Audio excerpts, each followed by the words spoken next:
My guest today is actress Nakia Burrise, and while attending high school, Nakia auditioned for UCLA's prestigious theater department, and out of 50 applicants was the only African American female freshman accepted that year. She then booked her first role as a series regular on the hit kids TV show Power Rangers Zeo and Power Rangers Turbo as the Yellow Power Ranger, Tanya Sloan, for 75 episodes and a feature film. And she has done numerous commercials, print ads, and television shows over the course of her 30-plus year career. And in 2012, Nakia launched Sovereignty Entertainment, a production company dedicated to producing family-friendly television and films. And then in 2015, she created, co-wrote, and produced 2 seasons of the single-camera comedy, the award-winning Life After Saving the World, which was loosely based on her life. And then in 2020, Nakia and our past guest, Catherine Sutherland, launched their YouTube channel, Power Rangers Playback, exploring past Power Rangers episodes with commentary, nostalgia, and more. But Nakia is here today to talk about her brand new feature film, the wonderful Back to Bridgewood. So let's welcome actress, writer, producer, Nakia Burrise to the show. Welcome, Nakia. Thank you so much. What a wonderful introduction. Thank you. I'm honored. Well, you are very, very welcome. And I have to ask, I mean, that's pretty cool, during your high school years to be accepted to UCLA, but how did you get bit by the acting bug?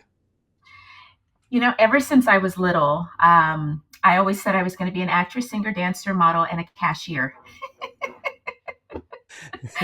And so I used to watch Sanford and Son and the Carol Burnett show, and I would perform in my living room and force my parents to watch.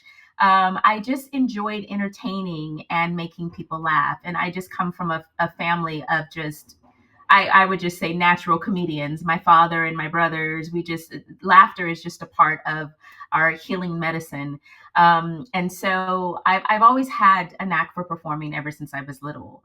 And UCLA was definitely I don't know why, it was just my dream school. And that year that I auditioned, that was the first year that they had opened up to incoming freshmen in the theater department. And so I was really nervous, but I was like, if God says yes, it doesn't matter who says no. That's just it. And so I gave it my all.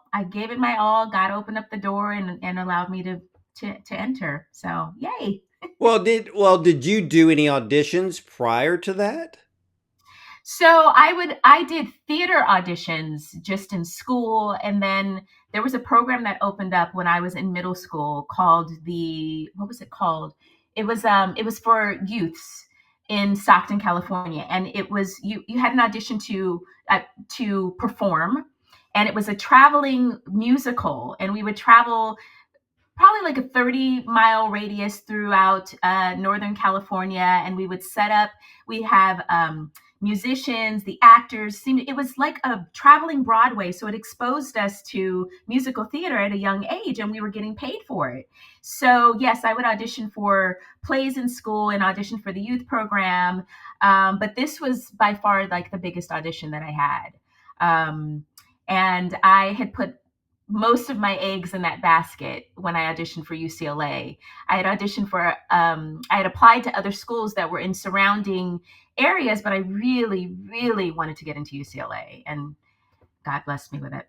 Well, then I have a question, because I talk to so many actors where they may go through 100, 200 auditions and get turned down until finally they get that one role that kind of kicks off their career. Did you go through any type of multiple auditions in your career in which you're like, gee, I feel like I'm walking through dry land here. Is anything going to open up for me? Absolutely. um, when I was in school, I had just started auditioning, actually. And I had done a couple of music videos, and I kept, auditioning and getting nowhere. And I remember vividly on the Power Ranger audition, I said, I'm going to go in and I'm not going to care. That was the first audition. I was like, I'm going to go in, I'm not going to care. And I remember I went in, I auditioned and I got into my, when the audition was over, I went outside, got into my 1997 Honda Prelude, threw my sides. I remember I threw my sides behind me. I opened my little sunroof and I just drove. And I literally just let it go. That was the first time I let it go. And then I got a call 2 weeks later that I got a call back. And I was like, oh, this is amazing. I didn't know anything about Power Rangers. I just knew it was an opportunity to be a series regular, and I was excited about being a series regular. So after 5 auditions, because it started out with about 1,000 girls, then it went down to 40 of us and about 7 of us. And then the screen test was with who you interviewed, Catherine Sutherland. She was the first person that I met. She had just gotten on Power Rangers 6 months prior. So my screen test was with her, and it was against 2 other females. And then I had a final callback, which was just an interview where I built some sort of confidence within myself and looked at the executive producer and I said, I'm sure you'll make the right decision. That's like that's uh, being courageous, being Yes. confident, and let go, let God, and you did what you needed to do, and let Him take care of the rest. Is that what basically what happened? Yes. Yes. Agreed. Um, and I would say by the grace of God, I was able to, because I didn't stop school. I was still a full time student and filming 12-hour days. And I, again, with the grace of God, was able to graduate in 4 years, and I had to go an extra quarter, but I still graduated while having a full time job. It was amazing when I look back at that time because I was never in class. I had tutors coming over, and when I could go to class, I would go. Like my professors were very helpful, very helpful.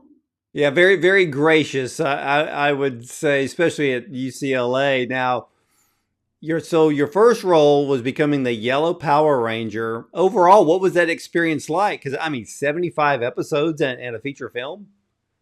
I learned a lot. I learned a lot about camera angles and profiles, and I learned a lot. That was a great introduction into the film and television industry. Just seeing everything that's happening behind the scenes, and learning my lines and making sure that I um, look a certain way on camera. So it was definitely a learning ground for me. Well, with all of the Comic Cons out there, does it amaze you how you've become a part of so many people's childhoods? Oh my gosh. The very first comic convention, because I didn't even know what a Comic Con was. Do you remember MySpace? That was before Face. Yeah. So I remember. I never had a MySpace page because I was just like, why? And I figured it was just for like kids and teenagers. So I never had one. So it took me a while to finally do Facebook. Okay. Well, I was on MySpace years ago, and I remember fans would message me and say, when are you ever, when are you going to come to a Comic Con? People are dressing like you, and I was like, what is a Comic Con? What do you mean they're dressing like me? What, they're looking through my window? Like, I didn't understand. And I remember my first comic convention. I was absolutely amazed that people remembered my character. They uh, they talked so much about Power Rangers being their childhood and what it meant to them. Being on the show, I really didn't understand all of that. But now that I attend Comic Cons and am able to travel the world, I get to hear all these testimonials and how Power Rangers has changed their lives and how we're their childhood. It's such an amazing blessing to be a part of this fandom. I love the concept of Comic Cons because so many film stars, TV stars that we remember or grew up with will attend those, and you get to meet them, maybe get an autograph and a picture, and it means a lot to the fans that they get to do that. And I can't imagine the stories that people have told you of seeing you on television for so long, being the Yellow Power Ranger. It's just amazing that. So when was the last Power Rangers film? How long has it been? It's been 2 years, but we just received a notification that they're actually rebranding, and they're going to be doing more with Power Rangers. So, I have to thank Netflix because Netflix at one point had all of the seasons. And that really introduced the younger generation to our show, so we'll have grandparents and their kids and then their kids coming and saying how much Power Rangers means to them. It's amazing. So I thank Netflix for airing all of the episodes when they did.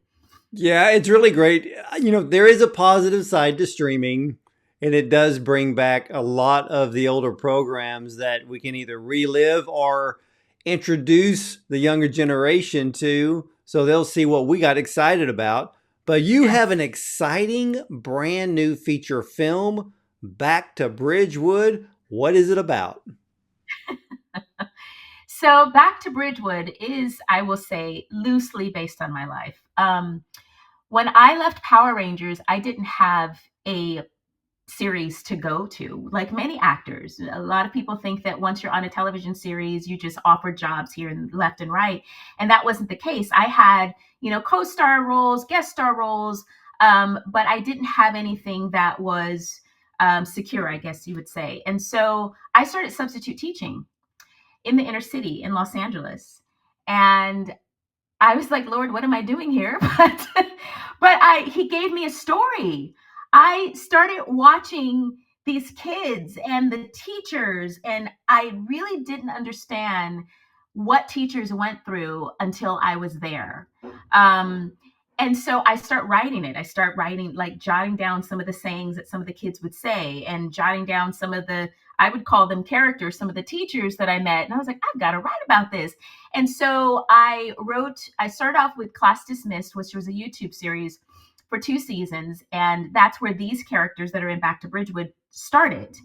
And I start implementing some of the things that I experienced in school in Class Dismissed, and some of the teachers that were just absolute characters that weren't doing their jobs. And then there were some that were overcompensating. So I blended all those together to make a diverse cast.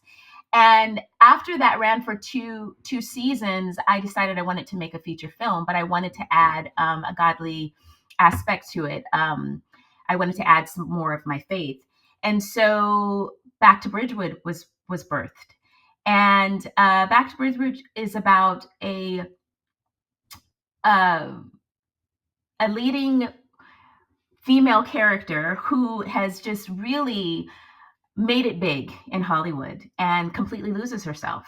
She has lost her friends, has lost her home, has lost everything. And she has to go back to humble beginnings, which is literally her small town in Bridgewood, to find herself, to find her faith, and to find her purpose. And that's what Back to Bridgewood is about. I really like this film because of the fact that it had a balance of humor. Uh, it had, like you said, there's this inspirational faith element to it, which I really liked. And I love the way that you implemented that into the story because this film is for everybody to see.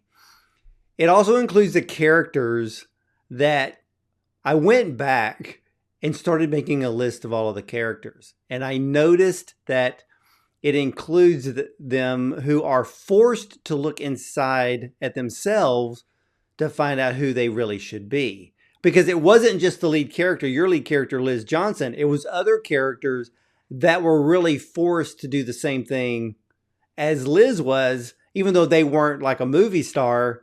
Even in Mhm. our own life, sometimes, well, we cannot be the best of ourselves sometimes. And that's what this film shows. But with Liz, she became, in the very beginning, very entitled. Did that ever happen to you in Hollywood? No, I thank God. I was never I was never that person. So I definitely, embellished in that regard. But I have experienced that on set with other actors that I've worked with. Um, which just completely left a sour taste in my mouth because I just, the entertainment industry is difficult already.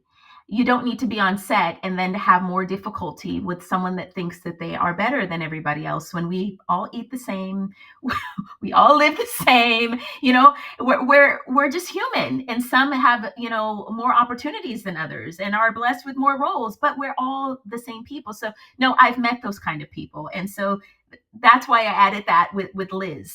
So at the end of Class Dismissed, at the end of season 2, Liz Johnson, she was a one-on-one, which is a one-on-one, for those that don't understand. There's children that have disabilities in school, and so they have like social anxiety and so forth. So they are paired with an adult that kind of sits with them, goes out to lunch with them, watches them on the play yard. So that's what my character was in Class Dismissed, and so that's what she becomes again in Back to Bridgewood. And I completely forgot where I was going with that. No, because it was because the biggest thing that I noticed was where, and I didn't, and tell you the truth, I didn't really notice it until it got towards the end of the film, and I went, wait a minute, that's the common thread, because there were at least 5 different characters that exhibited the actions of a bully. Yeah. So why was the bullying element important to the overall story? It is so prevalent today.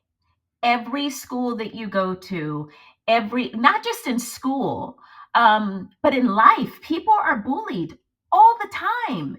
And it breaks my heart when I get fans that email me asking me for prayer because they know I'm a Christian, and they tell me about their child that's being bullied, or a child that has taken their life because they've been bullied. It's just, it needs to end. I don't know that it ever will, but it needs to be exposed and it needs to be squashed, basically. And so I felt like that was important. And, Liz was one of the biggest bullies, and she needed to come off of her high horse. Ryan was a bully. And then the 2 high schoolers, they were bullying Ryan. So I love that you looked at all of those characters and you saw that. Your Liz's agent showed his tendency to be a bully, but he also had the tendency of being entitled and felt like he needed to call the shots. But what was so funny in the film was it came back to haunt him, because Liz, well, I don't want to give it away, but he soon learned, and the production learned, that she was valuable, but at the same time, she found herself. Yeah. I think she had to find herself in order for her to know her value and to be able to stand up in a more positive way, because at the end, as opposed to being a bully and telling them this is what you're going to do, they were able to see that she's humbled herself and accept her a little bit more. Not a little bit more, they accepted her. And we're quite surprised at her humility, but that's what it takes. You have to, people are not going to listen when you come to them and you're a complete a-hole. Like, you're right. And what was funny was, and if everybody, ladies and gentlemen, you have to see this film, Back to Bridgewood, for multiple reasons. It's entertaining, but you're going to learn a lot by watching the film at the same time. And what I got from this film was, it's like God takes a vase and he breaks it, and he's going to put it back together so it becomes far more useful after he touches it than what it was before. Yeah. And that's what happened with Liz. Big movie star, thinks the whole world loves her. Everybody on the set hates her. But she gets taken down more than just one notch, so that way she can finally see who she is, Liz, the movie star, and then slowly being transformed as Liz, the person, Liz, the friend, and Liz, the teacher. And I think a lot of people in this world they need to be broken and put back together. I love how you just said that. I absolutely agree. And you also see that even in her ugliness, because she had a lot of ugliness, she realized, even though she felt like God wasn't there, he was there the whole time. He was there the entire time. But sometimes we have to go through, we have to be broken to realize that he's there and he's the one that's in control, not you. Because what we come here on earth to do, we can't take any of that to heaven. When we leave this earth, your house isn't going with you, your car ain't going with you, your children ain't going with you. It is you. That's it. So it's amazing that even through our brokenness and our ugliness, that God is always there, and that is something that I also wanted the fans to see, that no matter how far away you are from God, he's still there, just waiting for you to call on him, waiting for you to reach out to him. And so this movie is for everyone, and it doesn't slap you over the head with Christianity. No, it doesn't. Not at all. And see, that was one of the things that I noticed, because I've seen a lot of faith-based type films. Some of them are very subtle. Some of them are not so subtle. This one flows so easily that even some audience members that may not be a believer, they would see this movie and just enjoy it just like anybody else would. Yes. Yes. And get something from it. Yes. Because I feel like we all have elements of some of these characters within us. And everyone has, there is not one person that has seen the movie that has messaged me that didn't learn something from it or feel like they could relate to a character in there or an experience within the movie. And that's what I wanted. That's all I can ask for. Well, you brought it, and one of my favorite characters in the film is Paul.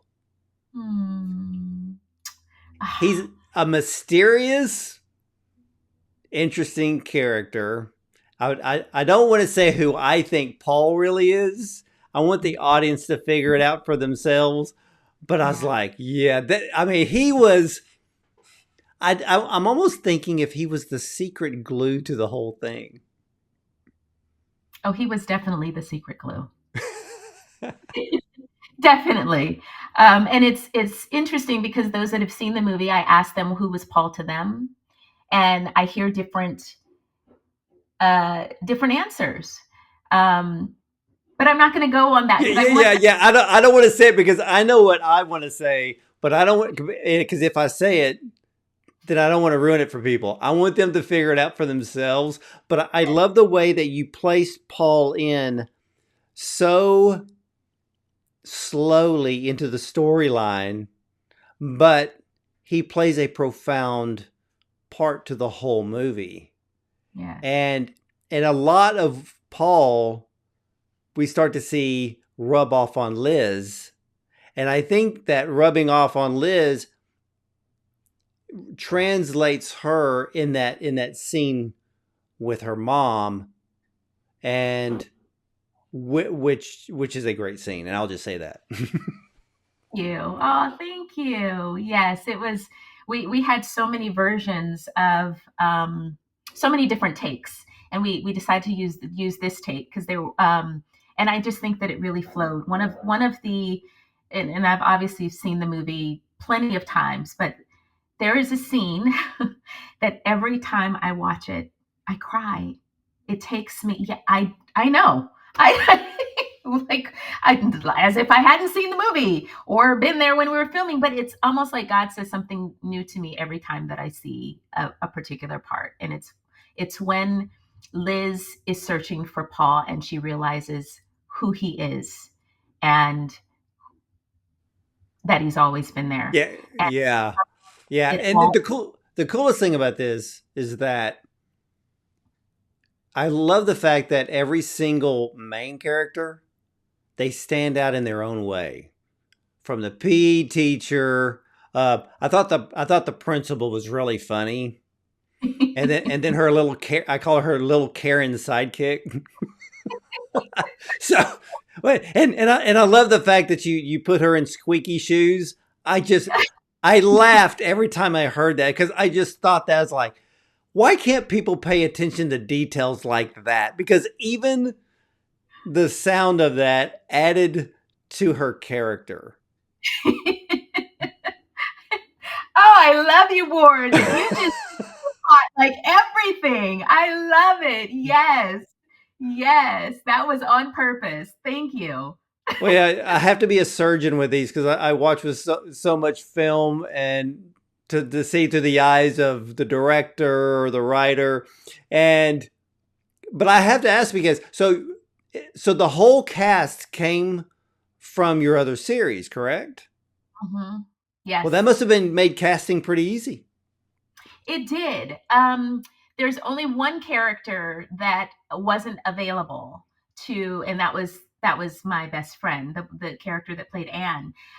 So Rachel stepped in, and Rachel was actually in Class Dismissed, but she played a different character. She played actually in Class Dismissed. I was a one-on-one for a little kid named Timmy Gaston, and so Rachel. Who played Anne? She played his mother in Class Dismissed, and she's just so talented. And when the other actress was not available, I offered the role to her, and I knew she would knock it out of the park. And she just did amazingly. You just love her. You just love her. Yeah, one of the things that I loved, and I know people will notice this when they see the film, but they may not think of it like I do, because Liz Johnson starts off as this entitled movie star on a hit TV series. She gets knocked down a notch. So her friend Anne invites her to stay with her because she had the accident. She lost everything. But I actually laughed because I thought the decor of Anne's home, I was like, how old are you? And because it was, you had the blue sofa, but you had the orange and the lime green, and you had the flowers all over the refrigerator. I'm trying to think, what was the whole purpose in that? Was that to knock Liz down even lower? Or was that just from Anne's personality of living life and having fun?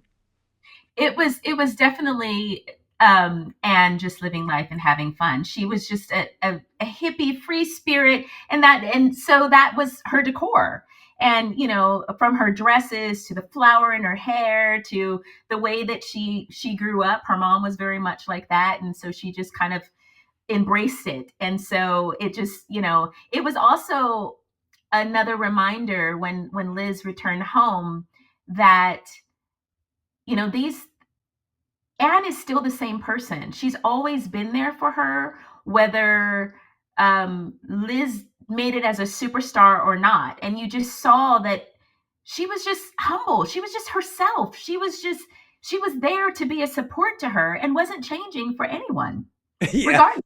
Yeah. You Well, know, let me ask you this, Nakia, because if you had gone, since you had taught school or became a substitute teacher, did the kids in the class know you were the yellow Power Ranger?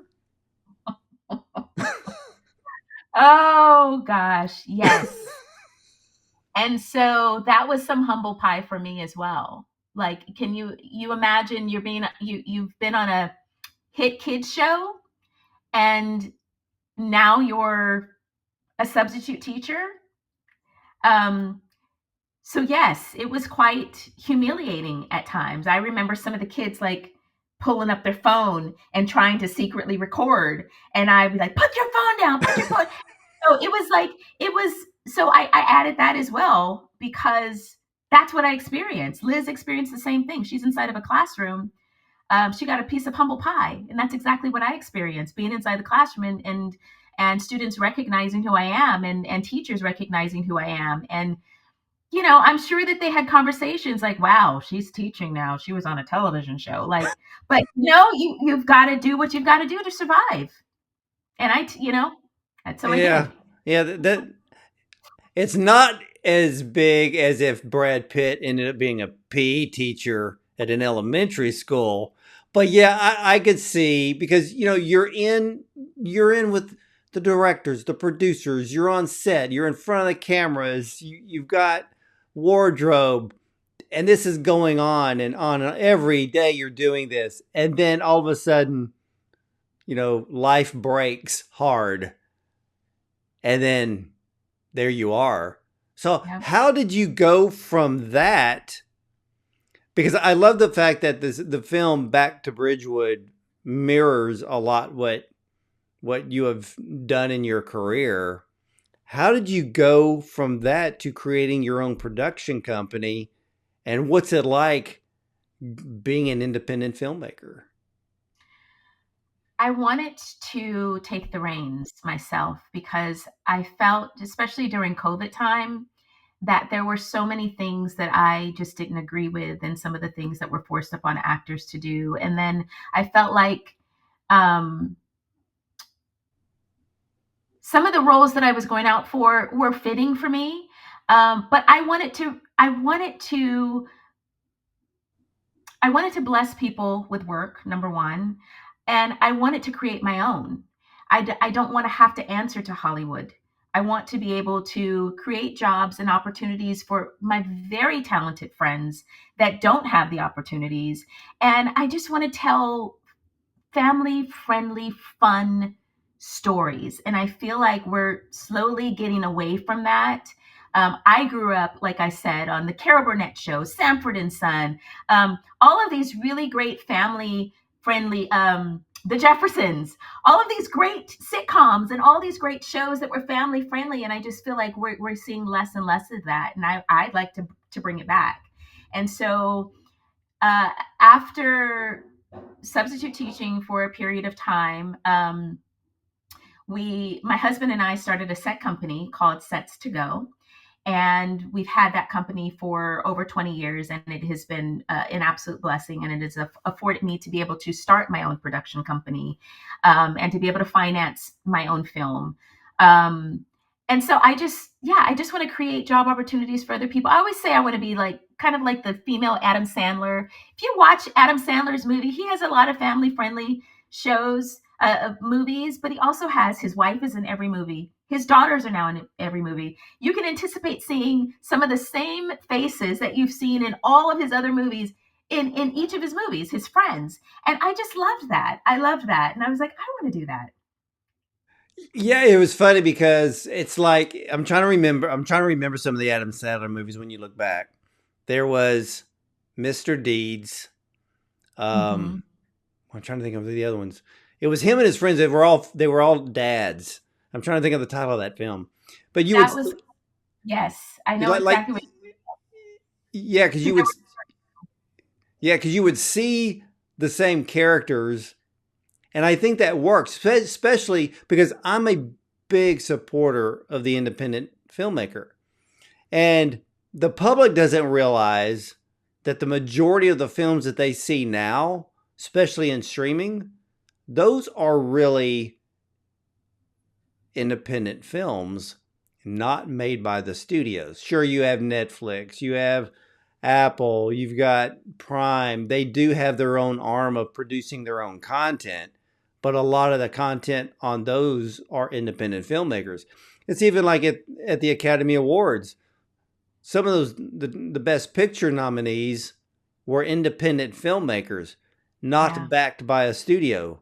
And and I think now, and you said it too, because with COVID, when COVID happened, and I've talked to a lot of actors about this, they started their own production companies, or they did a short film, or they did another film, because why not create your own work? Yeah. And during that time, and obviously we didn't know COVID was going to happen, but Catherine and I started Power Rangers playback in 2020 in January, 2 months before the world shut down. um, and we wanted to be able to give back to our Power Ranger fans and create even more of a sense of a community where they had an opportunity to talk to one another. We have a Discord channel, we have channel membership, and all of these wonderful things, but we wanted to create our own, because I just feel like when you have the say, I mean, you don't have to worry about anybody else telling you what you can and you can't do. um, and I like that, and I like being able to and I'll go back to the family friendly business. I want to create family friendly. which I feel like we're slowly pulling away from in so many of these television series and movies. And I want to bring it back. Well, I'm glad of that because I know that Back to Bridgewood recently won Best Faith-Based Film at the Burbank International Film Festival. What was it like winning that award, and how has your faith shaped your career in Hollywood? Oh, it was amazing. It was amazing. We won Best Comedy too at the Beaufort Film Festival, and we were nominated for several awards: Best Director, Best Actress, Best Comedy in multiple film festivals. And just to be nominated, it's funny because I wasn't even going to go down the film festival route. It was my director that suggested it, and I was like, oh, okay, sure. And then once we, start getting in, I was like, oh my gosh, this is amazing. It just really, it really encouraged me as a independent filmmaker to continue. Um, that what I am doing is good. When you hear these accolades and people enjoying your film and wanting you to make more, it's very encouraging, and it kind of motivates you even more so to know that you're making good work. So it was an absolute blessing. So, what were some of the, have you done Q&A at the film festivals after your film is shown? And if you have, what kind of questions do you get? Things that happen. What are some of the funny things that happen behind the scenes? What many people didn't know is that the original director was fired after 4 days. And the reason why he was fired is because he completely misrepresented himself. The website that he showed me, the IMDb page that he showed me, I do not believe was his, because when he got on set, he did not know what he was doing.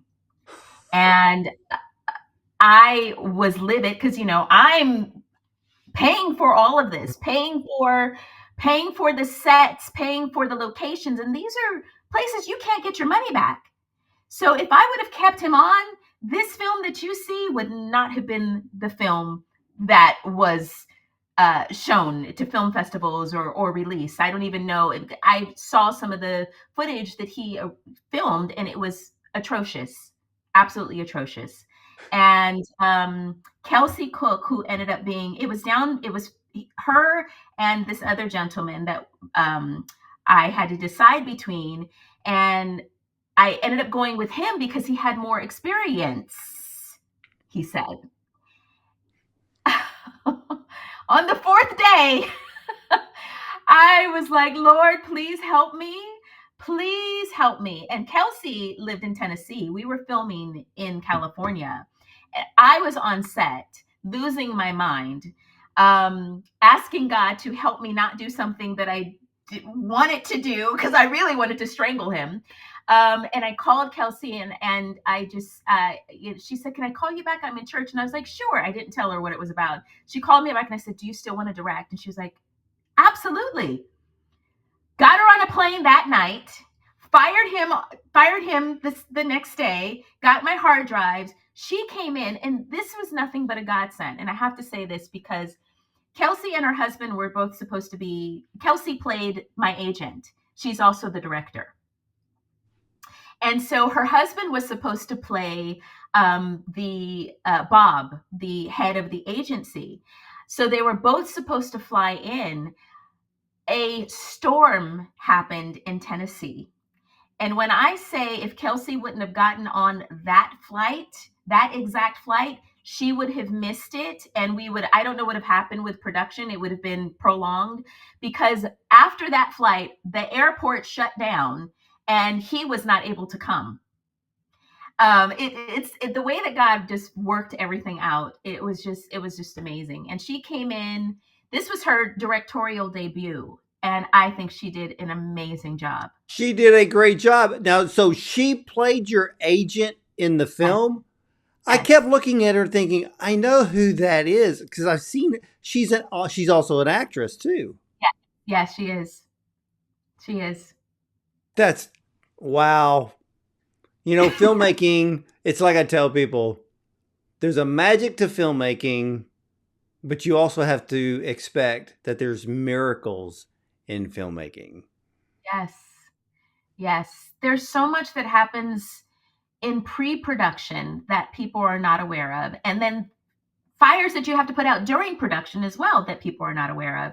And so I'm just grateful that I only lost 4 days as opposed to, the whole shooting schedule and had to reshoot everything. So I was grateful, very grateful. So how many days did it take you to film the overall film?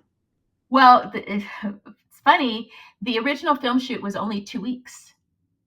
And because of that, it ended up going in extra, how many days?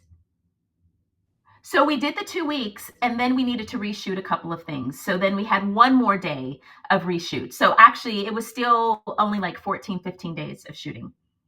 That's not bad. No.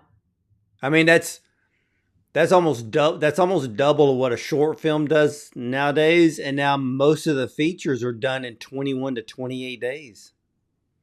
And I hate to say it, but some of them look like it. We got in the discussion a few days ago because it's like, man, remember when it would take 6 months to do a film? Yeah. Eyes Wide Shut took a year, but Stanley Kubrick always took his time. You know, which was rare for most films. But the days of people being on set 3 months, 6 months, is almost non-existent unless you're doing a Christopher Nolan film. Right. Right.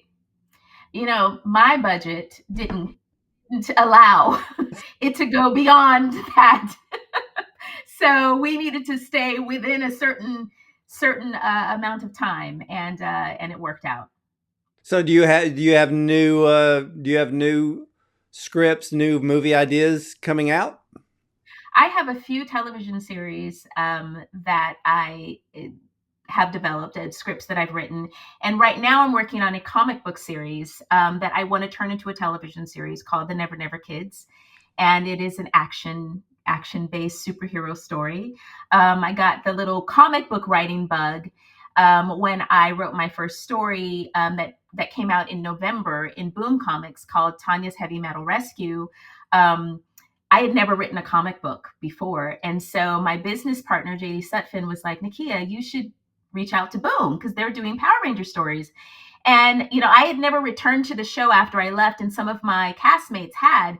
And I felt like I really wanted to tell the story of where Tanya is because I'm asked that all the time. Where do you think Tanya is right now? And what do you think she's doing? So I said, why not write a story about it? And so I was able to write a story about it. Boom did a foil cover of my character. It was really, really great. And I was like, oh my gosh, I loved it so much that I'm writing a comic book series called The Never Never Kids.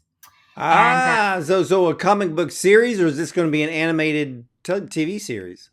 well, I'd love for it to be animated or live action television series. We're going to start off with a comic book series so that we have a base for it, and then take that and try to pitch that as a television series, either animated or live action. I can't wait for either one of them. I love the idea. Now, I know that audiences, especially here in America, are really wanting more family friendly movies.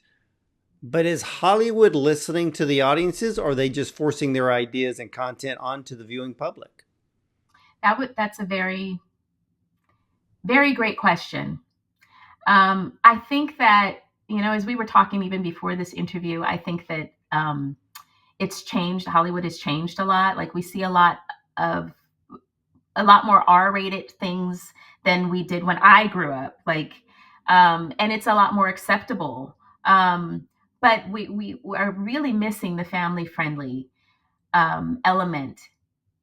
I think we are getting a little far away from that in Hollywood, and I would love to be able to offer that to the people that are willing to watch it for the young kids. And when I go to comic cons and I talk to them about Back to Bridgewood, some of the parents that have younger kids or middle school kids, they'll say, is it okay, is it appropriate for my kids to watch? And I'm like, absolutely. That is not a question that I remember needing to ask when I was little. Like, you just knew it said PG. I don't see PG very often at all. I don't see that unless it's like an animated toddler series. I don't see PG. It's normally R, or it'll say, or PG-13, and even PG-13 is kind of stretching it a little bit.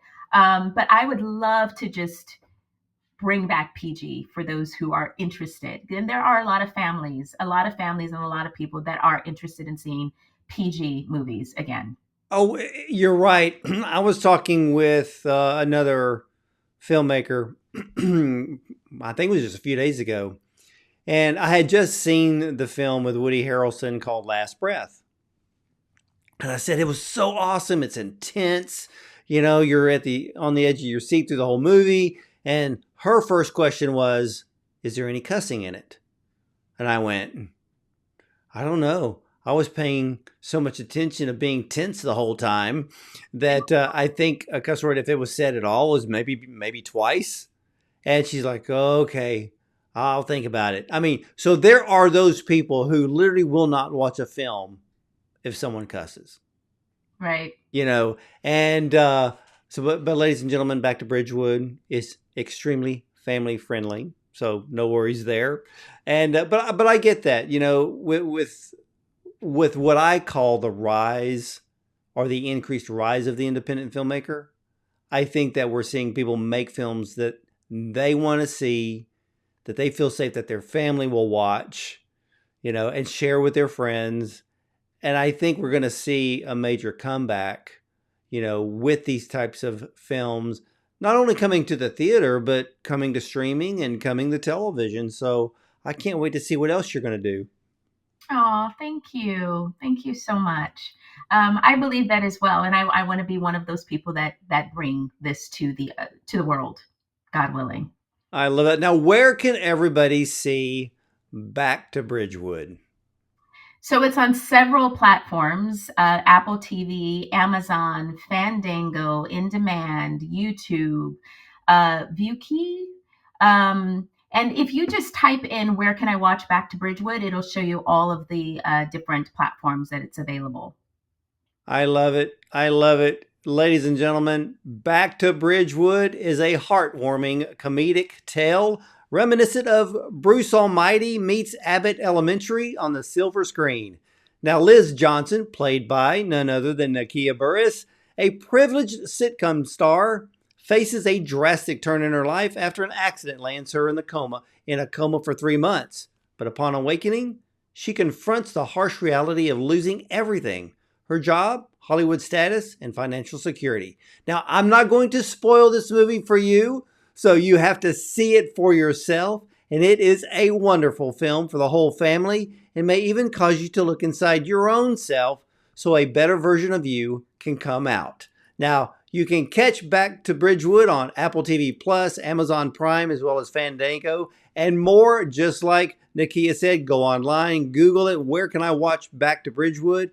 And all of these streaming services will show you that you can watch it right now. So check it out. Grab your family and friends. Camp out in front of the TV set with popcorn and soda and maybe even ice cream. And you'll be glad you did, because this is a wonderful film that I cannot wait for Nakia to produce more films like this one, to bless us, bless our families, and to know that great storytelling doesn't have to include all of the filth of Hollywood. So, Nakia, I want to thank you for your time today and sharing your incredible new film with us. You are amazing. I'm sitting here getting tears in my eyes. Thank you so much. I really thoroughly enjoyed this interview. Thank you for watching it and really like taking notes of, pulling out things that other people have not. So thank you. Thank you. You're very, very welcome. I'm thinking I'm going to have you and Catherine on at the same time. Okay. and I don't know if the viewing audience can handle that much power, but we should check it out. But again, ladies and gentlemen, Back to Bridgewood, a family-friendly feature film that you can watch right now. So again, grab your family and friends and watch a great film that you will enjoy. And like I said, maybe even a better version of you will come out. So ladies and gentlemen, be sure to visit bondoncinema.com. And as for me, I'll either see you at the movies or from the red carpet.